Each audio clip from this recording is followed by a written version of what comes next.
नमस्कार। आकाशवाणी से प्रस्तुत है समाचार प्रभात।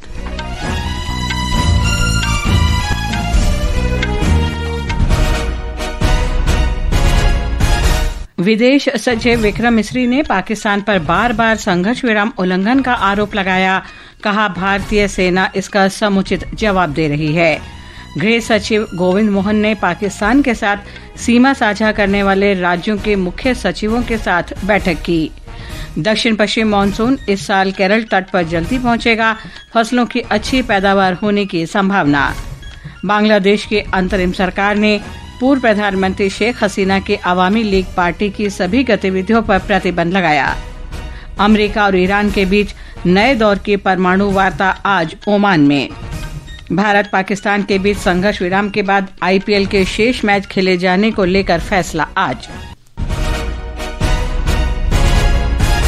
समाचार प्रभात के साथ मैं लवली निगम। विदेश सचिव विक्रम मिस्री ने कहा है कि पाकिस्तान के साथ कल बनी सहमति का बार बार उल्लंघन हुआ है। नई दिल्ली में संवाददाताओं से बातचीत में श्री मिस्री ने कहा कि सशस्त्र बल संघर्ष विराम उल्लंघन का उचित जवाब दे रहे हैं। भारत इन उल्लंघनों को बहुत गंभीरता से ले रहा है।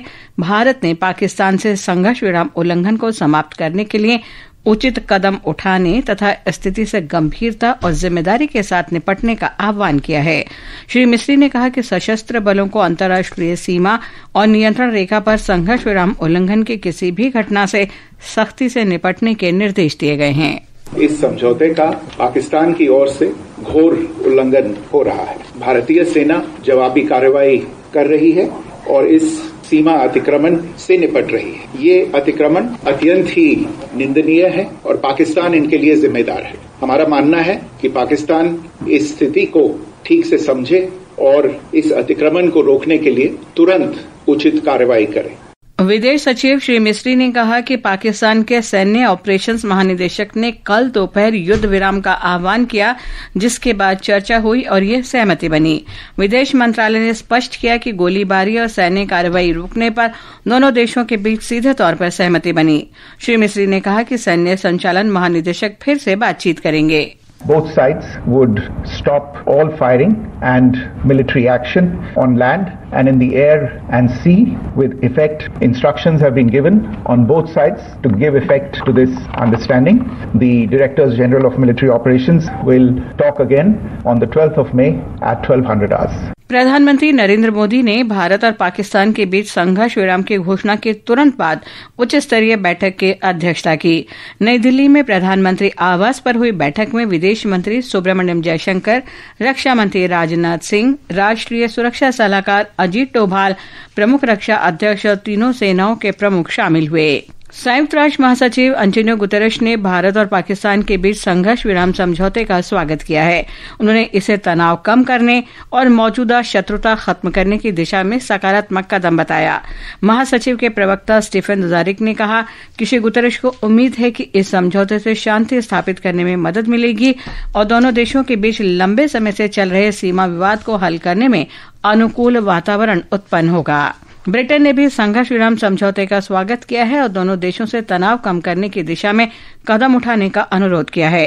प्रधानमंत्री कीर स्टारमर ने कहा है कि ब्रिटेन संघर्ष विराम के लिए कुछ दिनों से दोनों देशों के साथ बातचीत कर रहा था। गृह सचिव गोविंद मोहन ने पाकिस्तान की सीमा से लगे राज्यों के मुख्य सचिवों के साथ कल वीडियो कॉन्फ्रेंस के माध्यम से बैठक की। सूत्रों ने बताया कि राज्यों को सतर्क रहने, सीमा पार से किसी गोलीबारी से निपटने और अपने क्षेत्र में नागरिक रक्षा तंत्र को सक्रिय करने को कहा गया है। भारत और पाकिस्तान के बीच संघर्ष विराम की घोषणा के बाद ये बैठक हुई है। पंजाब के राज्यपाल और चंडीगढ़ के प्रशासक गुलाब चंद कटारिया ने नागरिक रक्षा प्रशिक्षण में महत्व पर बल देते हुए कहा कि कड़ी चौकसी बनाए रखना समय की जरूरत है। कल शाम एक सर्वदलीय बैठक में उन्होंने कहा कि किसी भी तरह की लापरवाही नहीं बरती जानी चाहिए और हर चुनौती का डट कर सामना किया जाना चाहिए। इससे पहले सभी धर्मों के प्रतिनिधियों के साथ एक बैठक में उन्होंने समाज के सभी वर्गों के बीच एकता बनाए रखने का आह्वान किया। पंजाब के मुख्यमंत्री भगवंत सिंह मान ने कहा कि पंजाब एक सीमावर्ती राज्य है और वो किसी आकस्मिक स्थिति से निपटने के लिए हमेशा तैयार रहेगा। पंजाब ने सैन्य जरूरतों के लिए राजस्थान को अतिरिक्त पानी छोड़ने का फैसला किया है। मुख्यमंत्री भगवंत मान ने एक बयान में कहा कि राजस्थान की मांग पर देश की एकता और अखंडता की रक्षा के लिए सीमा पर तैनात सेना के लिए अतिरिक्त पानी छोड़ दिया गया है। सरकार ने कहा है कि कई युद्ध के गेमिंग वीडियो को हाल ही में भारत पाकिस्तान संघर्ष के वास्तविक फुटेज के रूप में भ्रामक रूप से प्रसारित किया जा रहा है।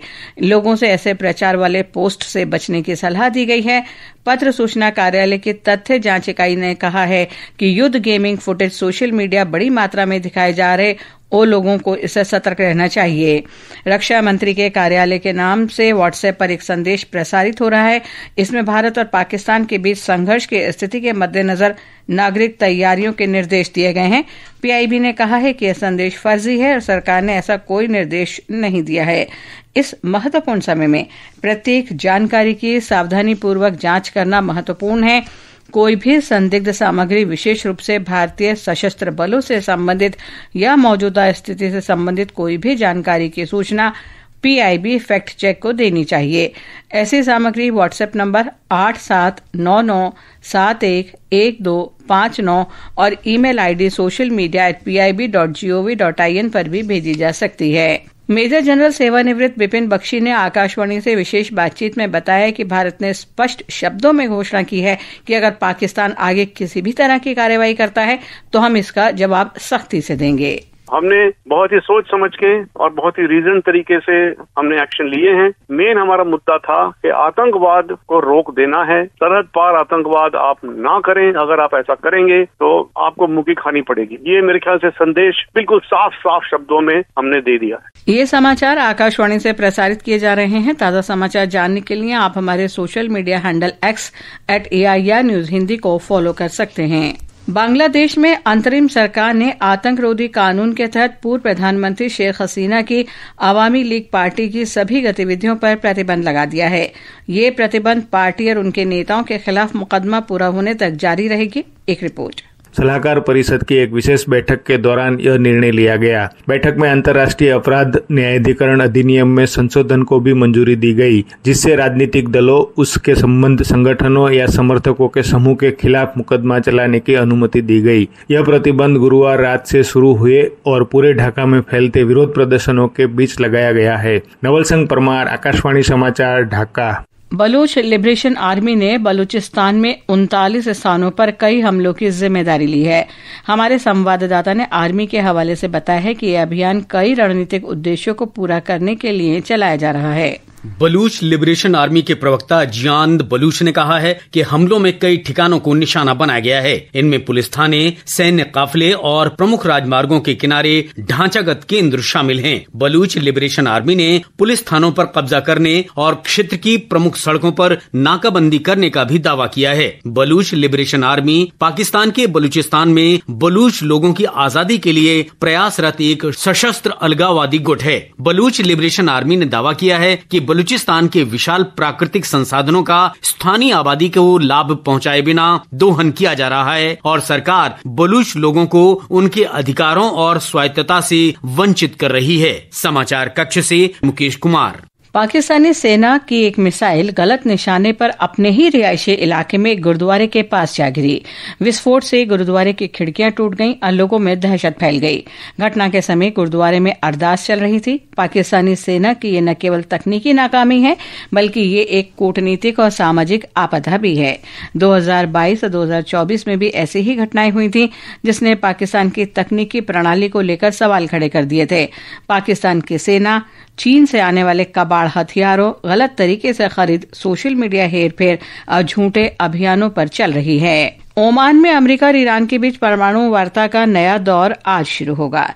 ये वार्ता अमेरिका के राष्ट्रपति डोनाल्ड ट्रंप की खाड़ी देशों की यात्रा से ठीक पहले हो रही है। ओमान की मध्यस्थता में रोम में 3 मई को होने वाली चौथे दौर की वार्ता स्थगित हो गई थी। ईरान के विदेश मंत्री अब्बास अरागाची ने कहा कि ओमान ने वार्ता के लिए आज की तारीख का प्रस्ताव किया था, जिसे दोनों पक्षों ने स्वीकार कर लिया था। अमेरिका के राष्ट्रपति डोनाल्ड ट्रंप ने कल स्विट्जरलैंड में चीन के साथ हुई व्यापार वार्ता का स्वागत किया है। उन्होंने कहा कि दोनों देशों ने मैत्रीपूर्ण और रचनात्मक तरीके से समझौते पर बातचीत की। इससे पहले चीन के उप प्रधानमंत्री हे लाइफेंग ने अमेरिका के वित्त मंत्री स्कॉट बेसेंट और अमेरिकी व्यापार प्रतिनिधि जेमिसन ग्रीर से मुलाकात की। अमेरिका ने अधिकांश चीनी आयात पर न्यूनतम 145% शुल्क लगाया है। चीन ने जवाब में अधिकांश अमेरिकी आयातों पर 125% शुल्क लगाने की घोषणा की थी। अमेरिका चीन के साथ $2.95 अरब का व्यापार घाटा कम करना चाहता है। रूस के राष्ट्रपति व्लादिमीर पुतिन ने यूक्रेन के साथ बिना किसी देरी के 15 मई तक बातचीत शुरू करने का आह्वान किया है। राष्ट्रपति पुतिन ने टेलीविजन संबोधन में कहा कि प्रस्तावित वार्ता तुर्की की राजधानी इस्तांबुल में होनी चाहिए। इसमें दोनों देश नए युद्ध विराम समझौते पर सहमत हो सकते हैं। श्री पुतिन ने कहा कि वे इस बारे में तुर्की के राष्ट्रपति रिसेप ताइयप एर्दोआन से बात करेंगे। यूक्रेन ने इस प्रस्ताव पर कोई टिप्पणी नहीं की है।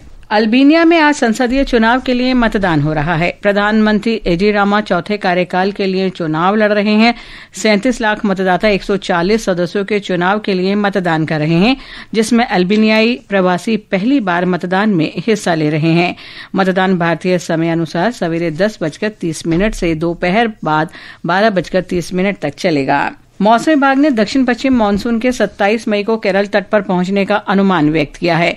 सामान्य तिथि से 5 दिन पहले इस मानसून के पहुंचने से खरीफ की बुआई और पैदावार अच्छी होने और जलाशयों का स्तर बढ़ने की उम्मीद है। विभाग ने इस वर्ष मानसून सामान्य से अधिक 105% होने का भी अनुमान व्यक्त किया है। यह लगातार दूसरा वर्ष है जब विभाग ने सामान्य से अधिक मानसून का अनुमान लगाया है। भारतीय क्रिकेट कंट्रोल बोर्ड के उपाध्यक्ष राजीव शुक्ला ने कहा है कि बोर्ड के अधिकारी और आईपीएल संचालन परिषद आज प्रतियोगिता पूरा करने के संभावित कार्यक्रम पर चर्चा करेंगे। भारत के ऑपरेशन सिंदूर के बाद बोर्ड ने शुक्रवार को आईपीएल निलंबित कर दिया था। प्रतियोगिता के 16 मैच शेष हैं। भारत पाकिस्तान के बीच संघर्ष के कारण 8 मई को धर्मशाला में पंजाब किंग्स और दिल्ली कैपिटल्स का मैच रद्द कर दिया गया था। आज राष्ट्रीय प्रौद्योगिकी दिवस है। वर्ष 1998 में इसी दिन भारत ने राजस्थान के पोखरण में परमाणु बम का सफल परीक्षण किया था। यह दिन देश की प्रगति और विकास में प्रौद्योगिकी की महत्वपूर्ण भूमिका की याद दिलाता है। आज के दिन भारत की तकनीकी विशेषज्ञता और देश के पहले स्वदेशी विमान हंसा 3 के प्रक्षेपण में वैज्ञानिकों, इंजीनियरों और नव प्रवर्तकों के योगदान और छठे वैश्विक परमाणु परीक्षण को याद किया जाता है।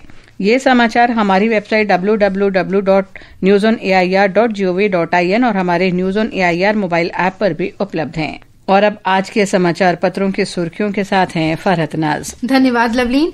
पाकिस्तान ने कुछ ही घंटे में तोड़ा संघर्ष विराम, सभी अखबारों की सुर्खी है। जनसत्ता ने इसे संघर्ष अल्प विराम का नाम दिया है। दैनिक भास्कर कहता है बाज नहीं आ रहा पाकिस्तान, संघर्ष विराम के 3 घंटे बाद ही समझौता तोड़ा। अमर उजाला ने बड़ा सवाल किया है, क्या भरोसे लायक है पाकिस्तान? पत्र आगे लिखता है पड़ोसी देश का दागदार इतिहास है, उसका चरित्र धोखा देने वाला है, पर भारत हमेशा दिखाता रहा है बड़प्पन। राजस्थान पत्रिका ने राजस्थान के ग्रामीणों में जोश, सतर्कता और देशभक्ति के जज्बे को प्रमुखता से देते हुए लिखा है, न डरे न थमे, जोश जज्बे से जिंदगी जिंदाबाद। ऑपरेशन सिंदूर के अंतर्गत कंधार कांड के मास्टरमाइंड समेत 5 शीर्ष आतंकी ढेर, राष्ट्रीय सहारा की खबर है। भारतीय क्रिकेट टीम के पूर्व कप्तान विराट कोहली के टेस्ट मैच से संन्यास लेने की इच्छा हिंदुस्तान सहित अधिकतर अखबारों में है। पत्र ने बीसीसीआई के इस अनुरोध को भी दिया है, विराट अपने फैसले पर पुनर्विचार करें। हैदराबाद में मिस वर्ल्ड 2025 का आगाज, 110 प्रतियोगी हुई शामिल। दैनिक जागरण ने इसे प्रमुखता से देते हुए लिखा है, रंगारंग सांस्कृतिक प्रस्तुतियों के साथ प्रतियोगियों ने दिया परिचय। और अंत में मुख्य समाचार एक बार फिर। विदेश सचिव विक्रम मिस्री ने पाकिस्तान पर बार बार संघर्ष विराम उल्लंघन का आरोप लगाया, कहा भारतीय सेना इसका समुचित जवाब दे रही है। गृह सचिव गोविंद मोहन ने पाकिस्तान के साथ सीमा साझा करने वाले राज्यों के मुख्य सचिवों के साथ बैठक की। दक्षिण पश्चिम मानसून इस साल केरल तट पर जल्दी पहुंचेगा, फसलों की अच्छी पैदावार होने की संभावना। बांग्लादेश की अंतरिम सरकार ने पूर्व प्रधानमंत्री शेख हसीना की आवामी लीग पार्टी की सभी गतिविधियों पर प्रतिबंध लगाया। भारत पाकिस्तान के बीच संघर्ष विराम के बाद आईपीएल के शेष मैच खेले जाने को लेकर फैसला आज। इसके साथ ही समाचार प्रभात का ये अंक समाप्त हुआ। नमस्कार।